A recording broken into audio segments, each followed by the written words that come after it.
Hello, everyone.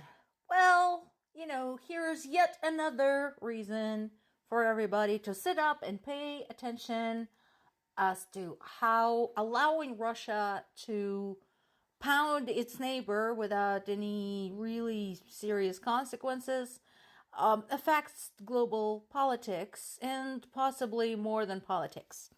So, up until today, UN has been monitoring nuclear developments in North Korea. And today, Russia has vetoed it. It is no surprise that Russia is collaborating with North Korea. That was already a known fact. That is already a thing. And as I mentioned many times before, unlike, for example, U.S. House of Representatives, or German Parliament, or UN, or EU, or NATO, Russia's allies don't have any delays. When Putin says, send me this, and this, guess what? He gets it. So we already knew that North Korea was supplying Russia with ballistic missiles. We already knew that. And now what we are facing is this. Not only is there a conversation in Europe about restarting the nuclear weapons research because US is no longer seen as a reliable ally, but we now have a terrorist state governed by a dictator that is no longer monitored when it comes to the development of nuclear weapons. So I hope you all are happy that the doomsday clock just started ticking again. It's been a toss-up between what's going to kill us first, the nukes or the climate change. And once again, it's a toss-up. For a while, it looks like it's going to be the climate change. But no. Nukes have just effectively re-entered that particular competition. So again, those of you who think this has nothing to do with them, congratulations. You're wrong. And of course, there is this. We already know that Russia talks out of its ass. So much so that the official White House representative for national security, John Kirby, said, my uncle used to say that the best manure sellers often carry samples in their mouth. Russian officials appear to be really good manure sellers. So, he said that about Russia's accusations of pretty much everybody in the association with people who carried out a terrorist attack. But I mean, it pertains to other things too. And this is one of those things. So, first of all, the whole thing about, it's ridiculous, we're not going to attack NATO. They've said so many times that they're prepared to use nuclear weapons. They want Poland back. They want Finland back. They want the Baltics back, and so on and so forth, that it's kind of hard to believe that they have no plans to attack NATO.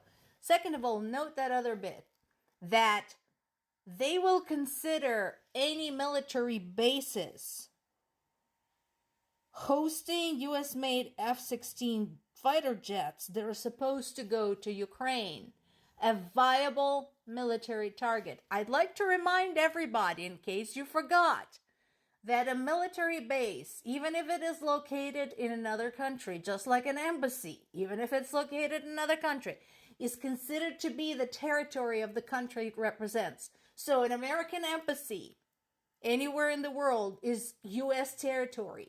An American military base anywhere in the world is U.S. territory. So, the same applies to any military base of any other country. German military base, German embassy, German territory, and so on and so forth. So basically, they're just saying, we're not going to attack you, but we're going to attack you. And again, congratulations. Those who think that this has nothing to do with their country, wait until a Russian ballistic missile comes flying on top of your soldiers. and then tell me the same thing. Speaking of projectiles flying, Russia is once again attacking Kharkiv, this time with the aerial bombs. So the last time they did this was a couple of years ago. Since then, I think they have expanded their stash of those, no doubt with the help of their foreign allies. As of right now, this is again that we know of. We have 1 dead and 16 wounded, but there's also been damage to the buildings. There's multiple residential buildings.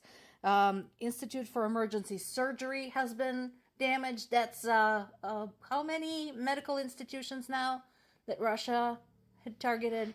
Yeah, because once again, they're going to tell you that NATO spies were hiding there, and that was all viable military targets. As it continues pounding Ukraine, Russia continues accusing, like I said, everybody in sight of being associated with a terrorist attack. Of course, they have no proof. Of course, the countries involved so far, let's see, it's been US, UK, Ukraine, Armenia, and I think the Baltic states. That was as of yesterday. I haven't checked who else they may have accused today. But everybody is basically saying this is ridiculous. There's literally no proof, even as, again, witness accounts emerge about the presence of FSB agents on the premises who locked the doors and kept people from leaving. So there is that. More of the same. They're now saying that the terrorists received funding from Ukraine. Again, where would it come from? Just on a very basic kind of budgetary level. Ukraine is at war. It doesn't have extra money to organize terrorist attacks on civilians in Moscow during a concert. That's what you guys do, and your friends at Hamas and Hezbollah and Taliban.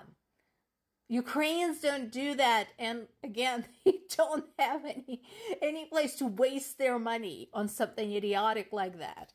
Again, no proof. The last but not the least, following this latest series of attacks against Ukraine's capital, Kiev, the southern areas, and now Kharkiv, the Ukrainian government had officially requested more help with air defense supplies. And again, as I mentioned before, the Patriot air defense systems that U.S. gave Ukraine were awesome. And they still are awesome. But they can only be awesome when they have ammo. Otherwise, they turn into extremely interesting, complicated pieces of metal that cannot be used for anything. So again, considering here we're just talking about defense, hopefully we'll have some help with that. Because again, we don't have missiles to waste to launch into Russia, as everybody is afraid we're going to do. Instead, this is very clearly a defense necessity. So we'll see how that goes. More to come.